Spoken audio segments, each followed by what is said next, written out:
నమస్కారం city news కి స్వాగతం. ఎన్డీఏ కూటమి ఇచ్చిన హామీల్లో భాగంగా Andhra Pradesh state skill development corporation ఆధ్వర్యంలో మెగా జాబ్ మేళా నిర్వహిస్తున్నామని ఎమ్మెల్యే గల్లా మాధవి తెలిపారు. బ్రాడీపేటలోని మాస్టర్ మైండ్స్ క్యాంపస్లో జరిగిన మెగా జాబ్ మేళాలో MLA Galla Madhavi, skill development అధికారి సంజీవరావు, మాస్టర్ మైండ్స్ అధినేత మట్టుపల్లి మోహన్ హాజరయ్యారు. ఈ సందర్భంగా ఎమ్మెల్యే మాట్లాడుతూ ఎన్డీఏ కూటమి నిరుద్యోగులకు 20 లక్షల ఉద్యోగాలు ఇచ్చేందుకు కసరత్తు చేస్తుందని చెప్పారు. దానిలో భాగంగానే పశ్చిమ నియోజకవర్గంలో మెగా జాబ్ మేళా నిర్వహిస్తున్నామని తెలిపారు. జిల్లా వ్యాప్తంగా 1400 మంది యువత ఈ జాబ్ మేళాలో పాల్గొన్నారని అన్నారు. ఈ మేళాలో దాదాపు 20 కంపెనీలు పాల్గొన్నాయన్నారు. ప్రతి నిరుద్యోగి అవకాశాన్ని సద్వినియోగం చేసుకోవాలని కోరారు. జాబ్ రాని వారు అధైర్యపడాల్సిన పని లేదని, వారిలో నైపుణ్యం పెంచేందుకు జిల్లాలో 4 స్కిల్ డెవలప్మెంట్ సెంటర్లు ఏర్పాటు చేశామని పేర్కొన్నారు. రాష్ట్ర వ్యాప్తంగా కూడా ఎక్కడ నిరుద్యోగ యువత ఉండకూడదు, యువత సైడ్ ట్రాక్ పట్టి ఇటు గంజాయికి లేదంటే మాదక ద్రవ్యాలకి బలైపోకూడదు, వారు చక్కగా ఉన్నత శిఖరాలు ఎదగాలి అన్నదే ఏకైక లక్ష్యంతో కూటమి ప్రభుత్వం పనిచేస్తుంది. సో ఈరోజు విచ్చేసిన కంపెనీలకి అదేవిధంగా ఈ యువత అందరికీ కూడా ప్రత్యేకమైన కృతజ్ఞతలు. స్కిల్ డెవలప్మెంట్ కార్పొరేషన్ ఆధ్వర్యంలో వచ్చిన ఏ కంపెనీ కూడా మీరు అన్నట్టుగా ఈ బాండ్ సిస్టమ్ కానివ్వండి, లేదంటే ఈ టర్మ్ మనకి అగ్రిమెంట్ సిస్టమ్ కానివ్వండి లేదు అని చాలా స్పష్టంగా చెప్తున్నారు. సో చాలా హ్యాపీగా ప్రతి ఒక్కరూ పాల్గొని మంచి చక్కటి ఉద్యోగ అవకాశాన్ని పొందాల్సిందిగా కోరుకుంటున్నాను. దేశాన్ని ప్రేమించాలి, లేదా దేశానికి భారం కాకుండా ఉండాలి, లేదా దేశ సేవ చేయాలి అంటే మన యుద్ధంలోనే పాల్గొనక్కర్లా, సైనికులై ఉండక్కర్లా, ఇంటికి భారంగా లేకుండా ఉన్న ప్రతి ఒక్కరు కూడా దేశ సేవ చేసినట్టు, ప్రతి ఒక్కరు కూడా దేశ సేవ చేసినట్టు. సో అలాంటి ఒక మంచి ఉద్దేశంతో ఈ యొక్క స్కిల్ డెవలప్మెంట్ కార్పొరేషన్ వాళ్ళు స్కిల్స్ నేర్పించి జాబ్స్ కూడా ఇప్పిస్తున్నారు. సో ఆయనకు ఉన్నటువంటి కళని నిర్వర్తించేటువంటి లేదా నెరవేర్చేటువంటి ప్రక్రియ ఈ స్కిల్ డెవలప్మెంట్ కార్పొరేషన్ చేస్తున్నారు. చాలా క్యాషువల్గా మాట అన్నాం సార్, 20 లక్షల మందికి ఉద్యోగాలు ఇస్తారని మేనిఫెస్టోలో పెట్టారు కదా, దానికోసమైనా అంటే 20 కాదు, 20 అనేది అఫీషియల్, 20 దాటి మనం ఇవ్వాలి, మనం ఎంతో బాకీ ఉన్నాం, ఎక్కువ మంది యూత్ మనకు ఓట్లు వేసి గెలిపించారు అన్నారు. సో నాయకులకు ఉన్నటువంటి నిబద్ధత, వీళ్ళకు ఉన్నటువంటి పట్టుదల వల్ల ఈ రోజున ఇటువంటి ఒక స్కిల్ డెవలప్మెంట్ కార్పొరేషన్ ఆధ్వర్యంలో జాబ్ మేళా వచ్చింది. గత 3 రోజులుగా కురుస్తున్న భారీ వర్షాలకు నగరంలో వాహనదారుల కష్టాలు వర్ణనాతీతంగా ఉన్నాయి. నగరంలోని ట్రాఫిక్ కష్టాలు తొలగించేందుకు కేంద్ర సహాయ మంత్రి పెమ్మసాని చంద్రశేఖర్ 4 లైన్ల శంకర్ విలాస్ ఆర్ఓబీ నిర్మాణం ప్రారంభించారు. అయితే బ్రిడ్జికి ఇరువైపులా పనులు జరుగుతూ ఉండగా ట్రాఫిక్ ను డైవర్ట్ చేశారు. ఈ భారీ వర్షాల కారణంగా డొంకరోడ్, కంకరగుంట ఆర్యూబీలో నీరు నిలిచిపోవడంతో శంకర్ విలాస్ బ్రిడ్జిపై వాహనాలు బారులు తీరాయి. స్కూళ్లకు, కాలేజీలకు, ఆఫీసులకు, షాపింగ్ మాల్స్ కు వెళ్లే వాహనదారులు ట్రాఫిక్ కష్టాలను ఎదుర్కొంటున్నారు. కార్పొరేషన్ అధికారులు ఎప్పటికప్పుడు వరద నీటిని బయటికి పంపి ట్రాఫిక్ క్రమబద్దీకరించాలని ప్రజలు కోరుతున్నారు. నగర కమిషనర్ ఆదేశాల మేరకు నగరంలోని ప్రతి ఒక్క వీధి వ్యాపారి లైసెన్స్ తీసుకోవాలని town vendors committee president Sattenapalli Narasimharao కోరారు. సిటీ వెండర్స్ ఆధ్వర్యంలో టౌన్ వెడ్డింగ్ కమిటీ సమావేశం గుంటూరులో నిర్వహించారు. ఈ సందర్భంగా కమిటీ సభ్యులు మాట్లాడుతూ మే నెల 30వ తేదీకి ముందు ఉన్న లైసెన్సులు అన్ని రద్దు అయిపోయాయని చెప్పారు. అందుకే తప్పనిసరిగా ప్రతి వెండరు కార్పొరేషన్ కార్యాలయంలో ₹150 చెల్లించి లైసెన్స్ పొందాలని కోరారు. నగరంలో సుమారు 40,000 మంది వీధి వ్యాపారులు ఉండగా కేవలం 3,000 మంది మాత్రమే లైసెన్సులు కలిగి ఉన్నారని చెప్పారు. అందుకే జూలై 25వ తేదీలోపు ప్రతి వ్యాపారి లైసెన్స్ తీసుకుని ఉపాధిని పొందాలని సూచించారు. ఈ కార్యక్రమంలో కమిటీ సభ్యులు షేక్ సిలార్, లక్ష్మయ్య, శివశంకర్, వీరాలింగం, పొదిలి అభినంద తదితరులు పాల్గొన్నారు. మళ్ళీ కొత్తగా పాత లైసెన్సులన్నీ రద్దు అయిపోయినాయి, కొత్తగా లైసెన్సులు అందరూ ఉన్న వెండర్స్ మొత్తం పెట్టుకోవాలి అని ప్రకటించారు. అదిగాక మెప్మా వాళ్ళ చేత, సచివాలయాల చేత, నగరపాలక సంస్థ వాళ్ళ చేత, అందరి చేత ఎంక్వైరీ పెట్టించి ఎంతమంది ఉన్నారు ఏందని సర్వే చేస్తే ఇప్పుడు 3,000 మంది దాకా తేలారు. అంతమంది కన్నా ఎక్కువ మంది లైసెన్స్ పెట్టుకోవాలి. జోన్ అనేది ఎవరికంటే మెయిన్ రోడ్ల మీద ఎవరైతే రోడ్ల మీద ఉండి జీవనాధారం చేసుకుంటారో వాళ్ళకే జోన్లు అనేది ఉపయోగం. ఈ మిగతా ఉన్న వెండర్స్కి మాత్రం లైసెన్సులు అనేది అలాట్ చేయాల్సింది. అది ఉంటేనే ఏ వీధి వ్యాపారైనా రేపు ఫ్యూచర్లో వ్యాపారం చేయగలుగుతారు. రేపు 25 వరకు లాస్ట్ డేట్ ఇచ్చారు. ఈ లాస్ట్ డేట్ లోపల ఎవరైనా మన వెండర్ పెట్టుకోని వాళ్ళు ఉండా, పాత లైసెన్సులు ఉన్నాయనే అనుకొని ఉన్నా ఎవరైనా పెట్టుకోకుండా ఉంటే మాత్రం చాలా ఇబ్బంది పడతారు. ఆ లైసెన్స్ ఉండేవాళ్ళే టౌన్లో అమ్ముకుంటారు. ఈ లోకల్ నుంచి వచ్చి ఇక్కడ మన గుంటూరులో చాలా మంది వ్యాపారాలు చేస్తున్నారు. వాళ్ళందరూ మాత్రం లైసెన్స్ అనేది లేదు, ఎలాంటి ఒకవేళ వచ్చినా కూడా కమిటీలో దాన్ని పెట్టి తీసేస్తాం, రద్దు చేసేస్తాం.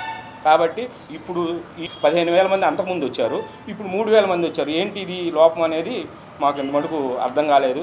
అంతకుముందు లోన్లు అవి తీసుకున్న వాళ్ళు ఉన్నారా, అవి తీసుకున్న వాళ్ళు ఉన్నారు.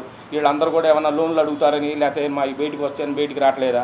మీరు రాకపోతే రేపొద్దున టౌన్లో మీరు వ్యాపారం చేసుకోవడానికి అనర్హులు.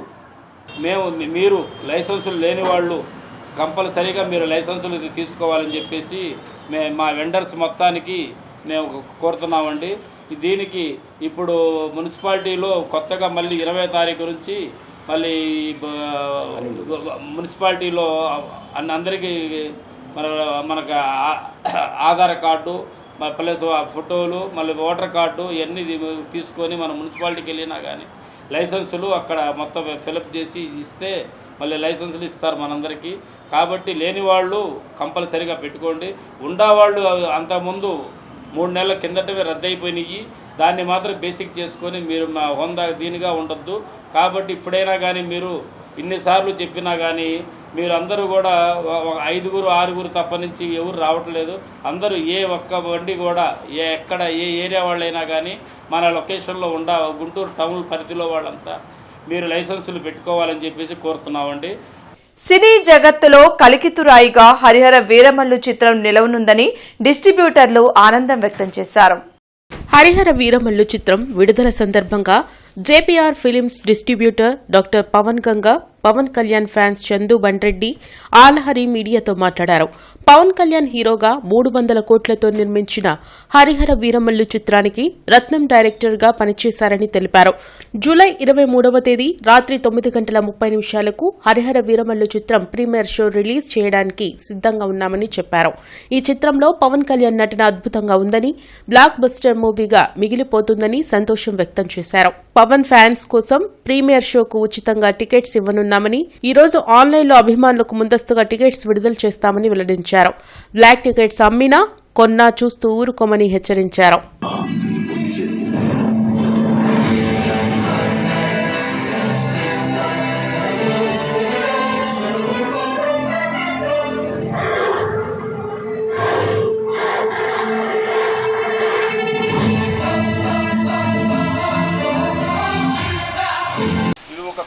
బ్లాక్ బస్టర్ అంతే.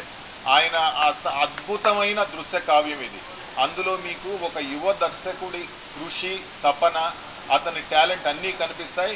పవన్ కళ్యాణ్ గారు ఈవెన్ పాలిటిక్స్లోకి వెళ్ళినా కానీ ఈరోజు చెప్పారు చూడండి, నాకు అన్నం పెట్టింది మూవీ అని. ఆయనకి అంత గుండెల్లో ఎంత ఇష్టం ఉంది మూవీ మీద అనేది ఆ మూవీ చూశాక ఆ pre climax interval action episodes ఊహించని విధంగా ఉంటుంది.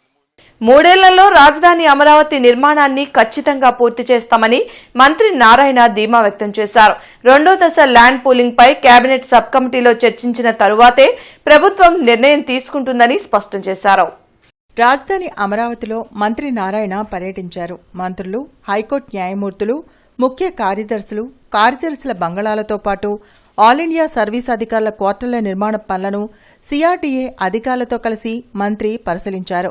నిర్మాణ పనులకు ఉపయోగిస్తున్న సామగ్రి, మిషనరీ గురించి వివరాలు అడిగి తెలుసుకున్నారు. 2014-19 మధ్యలో అధికారుల కోసం 4000 ఇళ్ల నిర్మాణానికి టెండర్లు పిలిచి నిర్మాణ పనులు కూడా ప్రారంభించామని, గత ప్రభుత్వం అన్ని పనులు నిలిపివేసిందని మంత్రి నారాయణ తెలిపారు. ప్రస్తుతం అన్ని పనులు వేగంగా జరుగుతున్నాయని చెప్పారు. ఎమ్మెల్యే, ఎమ్మెల్సీ, ఐఏఎస్ అధికారుల క్వార్టర్లు ఈ ఏడాది డిసెంబర్లోగా పూర్తి చేస్తామని తెలిపారు. అంటే మ్యాన్ పవర్ ఆల్మోస్ట్ 90% పెట్టారు, ఇంకా 10% పెట్టాలి. అదేవిధంగా ఎక్విప్మెంట్ అంటే ఇప్పుడు కన్స్ట్రక్షన్ సంబంధిస్తే షంటింగ్ సామాన్ పెట్టాలి కొంత, ఇంకా ఒక 20% షార్టేజ్ ఉంది. అది కూడా ఈ నెలాఖరుగా పెడతామన్నారు. దానికి సంబంధించిన లేబర్ ప్రపోర్షియేట్ కూడా ఈ నెలాఖరుగా చేస్తామన్నారు. ఈరోజు తీసుకుంటే అమరావతి క్యాపిటల్ సిటీలో ఎమ్మెల్యేలు, ఎమ్మెల్సీలకి దాదాపు 12 టవర్లు 288 హౌసెస్ కడుతున్నాం. 288 అపార్ట్మెంట్స్, 12 టవర్లు. అదేవిధంగా ఆల్ ఇండియా సర్వీసెస్ ఆఫీసర్స్కి, ఐఏఎస్ ఆఫీసర్స్కి, వాళ్ళకి ఐపీఎస్ ఆఫీసర్లకి 6 టవర్లు, 144 అపార్ట్మెంట్స్. ఇవి కూడా దాదాపు అయిపోయింది, మనం అక్కడే ఉన్నాం ఇప్పుడు. ఏది ఏమైనప్పటికీ ఇప్పుడు అధికారులు చెప్పే ప్రకారం, ఏజెన్సీ చెప్పే ప్రకారం ఇవన్నీ కూడా మార్చి 31 లోపల కంప్లీట్ కావాలని టార్గెట్ ఇచ్చాం. ఈ అమరావతి క్యాపిటల్ సిటీలు ఏదైతే 3 సంవత్సరాల్లో పూర్తి చేస్తామని చెప్పామో 100% 3 సంవత్సరాలు పూర్తవుతుంది. అమరావతిలో 2వ దశ ల్యాండ్ పూలింగ్పై కేబినెట్ సబ్ కమిటీలో చర్చించి నిర్ణయం తీసుకుంటామని మంత్రి నారాయణ తెలిపారు. కేబినెట్ సబ్ కమిటీ నిర్ణయం మేరకే వచ్చే మంత్రివర్గ సమావేశంలో భూ సమీకరణపై డెసిషన్ ఉంటుందని అన్నారు. ల్యాండ్ పూలింగ్ యాక్చువల్గా నెక్స్ట్ క్యాబినెట్కి వస్తుందండి. యాక్చువల్గా నెక్స్ట్ క్యాబినెట్లో పెడతాం. క్యాబినెట్లో అప్రూవ్ అవ్వగానే దాన్ని స్టార్ట్ చేయడం జరుగుతుంది. ఎవరు అబ్జెక్షన్ చేయలేదండి. క్యాబినెట్లో సీఎం గారు ఏం చెప్పారంటే సబ్ కమిటీ ఉంది కదా, సబ్ కమిటీలో డిస్కస్ చేశారా లేదన్నారు. యాక్చువల్గా ఆ సబ్ కమిటీ యాక్చువల్గా ఉండేది ఇంకో దానికి ఉండింది. అయితే ఆ సబ్ కమిటీనే ఈ సబ్ కమిటీనే దీన్ని కంటిన్యూ చేసి దీంట్లో డిస్కస్ చేసి తీసుకురమ్మన్నారు. సబ్ కమిటీ రేపు ఎల్లుండో కూర్చొని డిస్కస్ చేస్తుంది. డిస్కస్ చేసిన తర్వాత ఈ క్యాబినెట్ పెట్టడం. వైసీపీ అధికారంలో ఉన్నప్పుడు టీడీపీ నాయకులపై అక్రమ కేసులు పెట్టలేదని మాజీ మంత్రి అంబటి రాంబాబు అన్నారు. రెంటపాళ్లలో మాజీ సీఎం జగన్ పర్యటనపై అంబటి రాంబాబుతో పాటు మాజీ మంత్రి విడుదల రజనీకి సత్తెనపల్లి పోలీసులు నోటీసులు ఇచ్చారు. దీంతో వారు విచారణకు హాజరయ్యారు.